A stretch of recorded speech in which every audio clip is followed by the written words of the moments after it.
Betul-betul di sebelah pantai mewah Brazil dan hotel-hotel mahal, terdapat seluruh kawasan kejiranan tanpa air atau undang-undang. Hanya senjata api dan peraturan kejam kumpulan Samsung. Kawasan setinggan Brazil bukan sekadar kawasan miskin. Ia adalah negeri berasingan di dalam bandar.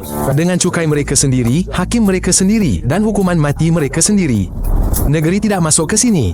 Setiap pintu masuk dikawal oleh seorang lelaki bersenjata. Polis hanya muncul semasa serbuan dan walaupun begitu, jarang sekali. Penduduk biasa membayar kumpulan Samsung untuk keistimewaan berjalan kaki ke kedai dan kembali hidup-hidup. Tembakan adalah latar belakang yang biasa pada waktu malam. Kanak-kanak tahu betul bahawa jika jalanan tiba-tiba menjadi sunyi, itu adalah petanda buruk. Ini bermakna sesuatu yang besar dan menakutkan akan berlaku.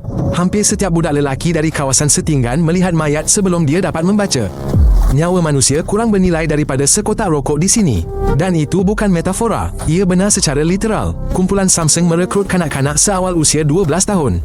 Cadangannya mudah. Sama ada anda bersama kami atau anda menentang kami.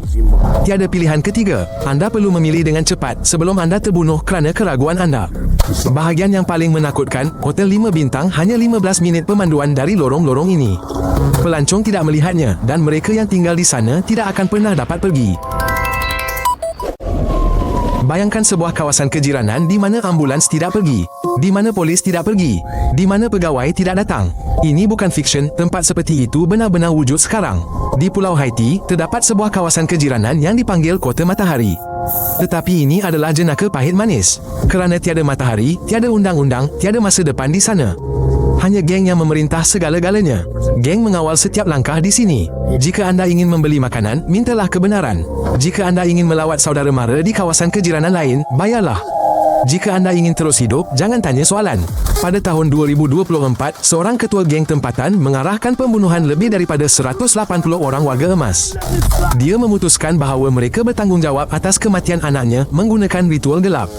Mayat-mayat itu dibakar, bukti-buktinya dimusnahkan. Apabila wartawan cuba melaporkan pembunuhan beramai-ramai itu, mereka tidak mempunyai sebarang hubungan. Geng mengawal internet di kawasan kejiranan mereka. Berita tentang kematian hanya muncul beberapa hari kemudian. Menurut PBB, lebih daripada 5,600 orang telah meninggal dunia akibat geng dalam masa 1 tahun sahaja. Itu lebih banyak daripada yang berlaku dalam banyak konflik ketenteraan. 1 juta orang telah melarikan diri dari ibu kota, 1 daripada 3 penduduk. Lapangan terbang antarabangsa telah ditutup. Hospital telah dirampas oleh kumpulan Samsung. Sekolah-sekolah kosong. Malah kaki tangan PBB melarikan diri dari negara ini. Ini bukanlah pasca kiamat. Ini adalah realiti sekarang. Di ibu negara Kenya, terdapat sebuah tempat di mana ratusan ribu orang tinggal di kawasan kurang daripada 3 km persegi. Mereka tidak mempunyai tandas, air dan hak milik tanah. 8 orang bersesak-sesak di dalam bilik berukuran 3 kali 3 meter. Geng jenayah menjual air dan hanya 1 daripada 5 orang mempunyai elektrik. Tiada sanitasi langsung, orang membuang air besar di jalanan atau berhampiran landasan kereta api. Separuh daripada orang dewasa di sini menganggur. Remaja menyertai geng bukan kerana bosan, tiada cara lain untuk menyara keluarga mereka. Menurut tinjauan, hampir semua penduduk telah menyaksikan jenayah dengan mata kepala mereka sendiri dalam tempoh 3 bulan yang lalu. Perkara yang paling pelik ialah kawasan setinggan ini dikelilingi di semua sisi oleh kawasan kejiranan terkaya di ibu negara Kenya. Restoran, pusat membeli belah dan pejabat syarikat besar terletak betul-betul di seberang jalan. Penghuni setinggan membersihkan, memasak dan berkhidmat sebagai pengawal keselamatan di sana dan kemudian kembali ke bumbung timah mereka. Kanak-kanak menghidu gam bukan untuk keseronokan tetapi untuk menahan kelaparan.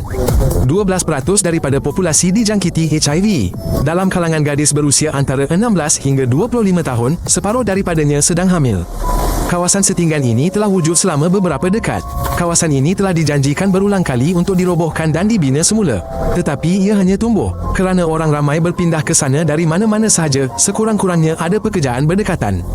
Bahagian yang paling teruk bukanlah kemiskinan. Bahagian yang paling teruk ialah hampir tiada jalan keluar. Pendidikan tidak dapat diakses. Tiada kemajuan sosial. Satu-satunya jalan ke puncak adalah melalui sukan atau jenayah. Bagaimanakah negara paling kaya dengan minyak di rantau ini boleh menjadi perangkap? Apabila terdapat minyak bernilai berbilion dolar tetapi makanan mustahil untuk dibeli. Apabila semua orang mempunyai senjata tetapi tiada siapa yang mempunyai masa depan. Ibu negara-negara itu, Caracas, telah menduduki tempat pertama di dunia untuk kadar pembunuhan selama beberapa tahun berturut-turut. Lebih daripada 100 pembunuhan bagi setiap 100,000 penduduk. Purata global adalah 20 kali lebih rendah. Kawasan setinggan sejuta orang, tiada polis yang betul, tiada mahkamah, tiada ambulans. Penyamun adalah undang-undang di sini. Mereka mengutip cukai daripada peniaga, menyelesaikan pertikaian dan menembak mereka yang melanggar peraturan mereka. Venezuela telah kehilangan beberapa juta orang, mereka pergi begitu sahaja. Ini bukanlah langkah untuk kehidupan yang lebih baik. Ini adalah penerbangan untuk terus hidup. 1 daripada 4 rakyat telah meninggalkan negara mereka. Anda tidak boleh menahan teksi di jalanan, seorang perompak bersenjata mungkin memandu. Pencopet beroperasi di kereta api bawah tanah. Rompakan berlaku di pantai pada siang hari bolong. Mana-mana warga asing di sini kelihatan seperti sasaran hidup. Kerajaan 20 negara telah mengharamkan rakyat mereka daripada melawat kawasan ini. Tetapi mereka yang lahir di sana tidak mempunyai tempat untuk pergi. Mereka tinggal, dan setiap hari mereka memilih antara makanan dan keselamatan. Pihak berkuasa telah berjanji untuk memulihkan ketenteraman selama bertahun-tahun. Tetapi kumpulan Samsung ini lebih bersenjata daripada polis. Sesetengah pegawai polis sendiri bekerja untuk kumpulan Samsung ini. Lingkaran itu telah ditutup dan tiada siapa yang menemui jalan keluar setakat ini. Terdapat bandar-bandar di mana Datuk Bandar boleh meninggalkan jawatan dan tidak pernah kembali. Di mana wartawan hilang selepas satu artikel. Di mana polis bekerja untuk mereka yang sepatutnya mereka lindungi. Di beberapa bandar Meksiko, bukan polis yang berdiri di pintu masuk, tetapi orang kartel. Mereka yang menentukan siapa yang boleh masuk dan siapa yang tidak boleh. Mereka menerima ufti daripada perniagaan, petani, pemandu trak. Menurut statistik rasmi, sebahagian daripada bandar-bandar ini adalah yang paling berbahaya di planet ini. Lebih 180 pembunuhan bagi setiap 100,000 penduduk setiap tahun. Angka sebenar adalah lebih tinggi, mayat tidak ditemui. Beratus-ratus kubur rahsia telah ditemui di sini. Setiap satu mengandungi berpuluh-puluh mayat. Polis tiba, mengambil gambar dan pergi. Tiada sesiapa yang ditahan, kerana kartel telah membayar semua orang yang betul. Meksiko adalah salah satu negara paling berbahaya bagi wartawan di planet ini. Tulis tentang kartel, jangkakan akibatnya. Anda tidak akan ditangkap. Mereka hanya akan menemui anda. Atau mereka tidak akan pernah menemui anda. Kartel merekrut remaja. Mereka dibayar lebih daripada mana-mana majikan yang sah di rantau ini. Meninggalkan adalah mustahil, satu-satunya pilihan adalah sama ada secara terus atau secara rahsia. Ramai yang memilih untuk terus maju sehingga nasib mereka hamba. Namun, orang ramai tinggal di sana. Mereka pergi ke pasar. Mereka menghantar anak-anak mereka ke sekolah. Bukan kerana mereka tidak takut, tetapi kerana ini adalah rumah mereka. Dan pergi sama menakutkannya dengan tinggal. Langgan saluran dan tonton episod lain ini penting.